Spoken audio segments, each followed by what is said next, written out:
Hello again everyone to a collection update, and this one is going to look at everything I've bought this summer. As a university student I got off at late April and don't attend back to September, so it's clear to see students get a lot of time off. And for me that means time to buy movies and watch them. So, I'm going to go through all the purchases I've made since April 31st up to now. But first let's have a look at what I got this week. First we'll have this comedy film called The Guard, an Irish film. And it's from the director of that new film Calvary. Has Brendan Gleeson in it, who's in Bruges. Look forward to seeing that. I picked that up for £3. I thought that was pretty good, so I thought, why not get it? So yeah, that was a cheap one. Risky Dawn, got that used on Amazon. Christian Bale, it's directed by Werner Herzog, sorry. And yeah, that looks pretty interesting. I'll get round to that at some point. And we have 3 Masters of Cinema releases. No, sorry, we have 4 Masters of Cinema releases. First one's If, which I just watched last night. Have a look there. If. British film starring Malcolm McDowell, who we know as Alex DeLarge. That's what brought me to the film at first. I had watched that about 3 years ago on a download, and I remember the quality being quite low, and the restoration, this is absolutely brilliant. It's one of those films that takes a while to sink in. But basically, the heart of the film is anarchy. But yeah, after rewatching it, I found it to be quite hypnotic. We've got the silent film Wings, and it says here, the first ever Academy Award winner for Best Picture in 1927-1928. This one's 140 minutes. Look forward to watching that. And yeah, it looks pretty good too. Frau im Mond, The Woman in the Moon. This is from Fritz Lang, and it's another one of his epics, running at 169 minutes, and it's one of the first films to deal with space. So that, I really look forward to that one. City of Women from Federico Fellini. I've heard good things about this one. Again, look forward to watching that. Yeah, all those Masters of Cinema ones, I'll definitely do a review for at some point once I watch them and look at the special features and stuff. I'd love to hear your thoughts on those ones. Now let's dig into everything else. First I'll have a look at the DVDs that I bought before I look into the Blu-rays. And where to start? I'll start with my Studio Ghibli films that I collected over the summer. Whisper of the Heart, which is now one of my favourites. Wonderful little film. It's kind of cheesy at times, the song Country Road that's sang in it. Kind of a cheesy moment, but I really liked it, I have to say. Great movie. Not really fantasy based, but just tells a really inspirational kind of story. Definitely one that picks you up, and it is kind of inspirational. But yeah, it's one of the best. Tales from Earthsea. Haven't seen this one yet, and because I've seen so many of Studio Ghibli films already, I kind of wanna savor this one, Yeah, I look forward to seeing that. I'd like to hear what your thoughts are on it. So if you've seen it, just comment below. And The Cat Returns, which isn't very long. It's only 80 minutes or so. Yeah, 74 minutes. Charming little movie again. Really funny. Probably one of the funniest from Studio Ghibli. This is one of the lesser known ones, I would say, but I really enjoyed it. Got The Last Detail from Jack Nicholson, directed by Hal Ashby, who did Harold and Maude. The Last Detail is one of the lesser known films of the 70s, I would say, whenever you see like top 25 lists.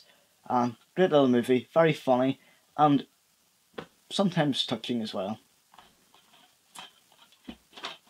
Mean Streets, which I just rewatched yesterday. Really enjoyed this one. Definitely shows the underdog life of the 70s. And Robert De Niro and Harvey Keitel, again, brilliant performances. This is definitely when Martin Scorsese started to shine with his films. The Michael Moore documentary, Sicko, which I really enjoyed. I'd have to research all the stuff in it.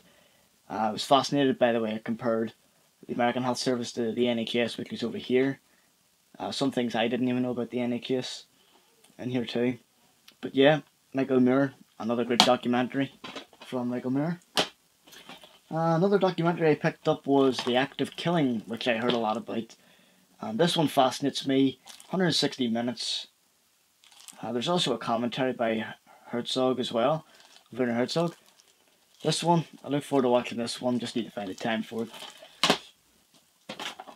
A Streetcar Named Desire, starring Marlon Brando. Based on a stage play. Yes, based on a stage play. Look forward to seeing this one too. Another classic, it seems. I love Marlon Brando in On the Waterfront, and I need to see some more of his earlier roles. No Country of Old Men, which I bought on Amazon as well. I had seen this quite a few years ago, and I don't know, I didn't find it that gripping, but when I think about it, it's quite a hypnotic film, and I thought I'd give it another chance. You know, Coen Brothers film. So, look forward to seeing this one again sometime soon. Speaking of Coen Brothers, we've got Inside Llewyn Davis, which has really grew on me. Like, I really liked it when I first watched it, but now I really like it with the songs. I even downloaded the soundtrack. The songs just suddenly came into my head. And some of the songs, you know, it almost feels like an acquired taste type of thing, you know, the folk music. At first I was like, I don't quite like this, but it kind of grew on me, you know. Really nice film. Very well shot too. Got two artificial eye films here. We've got Andrei Tarkovsky's The Sacrifice. I think I picked the wrong time to watch this. It was quite late at night. Got quite tired. But from what I've seen that they were trying to go for with this nuclear holocaust story, you know, they found out the world's going to end pretty soon. Just deals with that kind of theme. And it is interesting. Again, there's lots of long shots that Tarkovsky does. But yeah, this is one I definitely need to see again. I'm not that fully into Tarkovsky's work yet, but I loved Stalker. And there's this famous film, Sit in Tango, which is a 7.5-hour film that came out in 1994 from Bellatar, a Hungarian film. And I don't know when I'll find the patience to watch this one. It'll probably have to be over 2 sittings, 7.5 hours. It's quite an ambitious length, and it better be good because that's a lot of runtime. The interesting thing is about this one is I bought it on Amazon for £12, and I hadn't opened it yet. I don't open them until I'm going to watch them. And then I came across it in a shop for £6, and I was like, that's half the price. So I returned the Amazon one and bought this, and yeah, I could save myself £6 and got a 7.5-hour movie. You know, it's like a box set, the size of it, 3 discs. Yeah, I'll get that at some point. Hopefully it's a good film. BFI release here, Or Debt, deals with religion and questioning faith. This is one I need to see again. You know, there's lots of themes going on, but again, very interesting one. We also have there's a booklet in there, essays on the film. Good BFI release. Rebel Without a Cause, which I pretty much see as the first coming of age story. 1956, James Dean. James Dean didn't do that many performances. I was surprised because I always thought James Dean was one of the big famous actors, but he didn't actually make that many roles. He didn't make that many film appearances, but everyone he made must have been very iconic, and you can definitely see how iconic it is in this. It's a very interesting, different performance for its time. You know, it's not that Hollywood melodrama kind of performance. It's hard to describe. It's very real in some ways. Really enjoyed Rebel Without a Cause. Great film, and there's lots of undertones of homosexuality in there as well, which I'm sure had to be written in some way. The Wicker Man. Again, this is one I really want to see again. I think I watched the director's cut. Yes, I think it was the director's cut that I watched. This has the director's cut, theatrical cut. I'm aware this has many cuts like Blade Runner, and I found this fascinating. The songs in it, I mean, it's half a musical. Excuse me. It's half musical, half horror film, and it's just so strange. You can definitely see the cult appeal for it. That's one I look forward to watching again too. I'll probably watch that again coming up to Halloween or something. Well, that's all the DVDs I bought, so let's move on to the Blu-rays.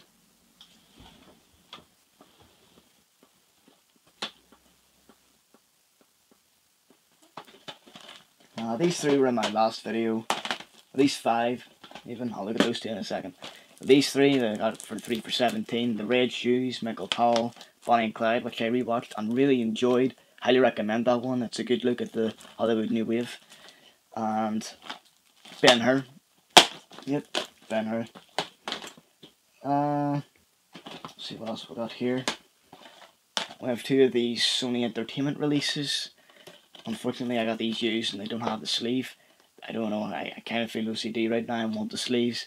But anyway, Easy Rider, fantastic film of the Hollywood New Wave. Very countercultural. Jack Nicholson makes an appearance in it in probably one of his most iconic roles. Fantastic film. That's one I want to rewatch again at some point too. Boys in the Hood really surprised me. Really enjoyed this film. I mean, Ice Cube, you know, what we see now, Ice Cube appearing in 22 Jump Street and Ride Along and all that. You know, I was surprised how good his acting was in this. You know, very great acting indeed. Very natural. Yeah, this is a very surprising film. Misery, which I picked up for £5 on Blu-ray, looks great as well. Misery's a great horror film. Absolutely loved it. Kathy Bates is absolutely terrifying. 12 Years a Slave, which I've been meaning to rewatch. I watched it in January when it was out in the cinema over here. The performances from the cast is absolutely fantastic here. We've got Chiwetel Ejiofor. I can't actually pronounce his name, so excuse me for that. Michael Fassbender, Benedict Cumberbatch, Paul Dano, Lupita Nyong'o, Brad Pitt. Fantastic cast. All very well done. Lady and the Tramp, which I just decided to pick up because I realised I don't actually own this on DVD or Blu-ray. I have it in VHS, I think, from years ago. I thought I'd pick this one up. I really like this one and I'll have to watch it again. Looking forward to seeing some of the special features on there as well. And we've got Wolf of Wall Street that I got on Blu-ray to rewatch, which I watched with my friend with Goodfellas. Yeah, 2 long films for a double bill.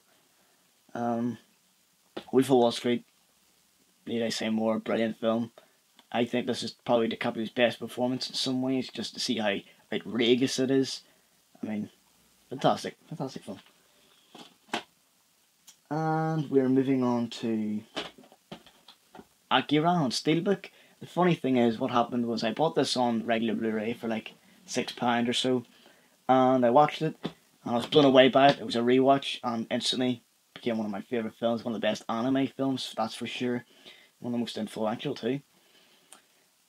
And yeah, so I watched that, and then I decided to go pick up the Steelbook because I liked it that much. So I sold the Blu-ray one, got some money. I basically got 90% of what I paid for it back, and picked this up for like £15, I think it was, used, but fantastic condition. You know, you wouldn't think it was used, like new condition really.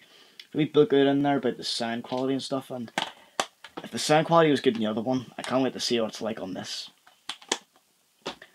Now moving on to more Masters of Cinema. It's easy to see that my Masters of Cinema collection has completely grew. This time, 6 months ago, I only had two or three Masters of Cinema films, and now I've got something like 12. Here's some more that I've picked up. I showed you these in my last video, Nosferatu and Passion of Joan of Arc Steelbooks. Steelbook with Joan of Arc here. Looks great. I look forward to watching those two again, and I'll be sure to review those for sure. Die Nibelungen, basically like a precursor to every adventure movie ever made, adventure fantasy movie.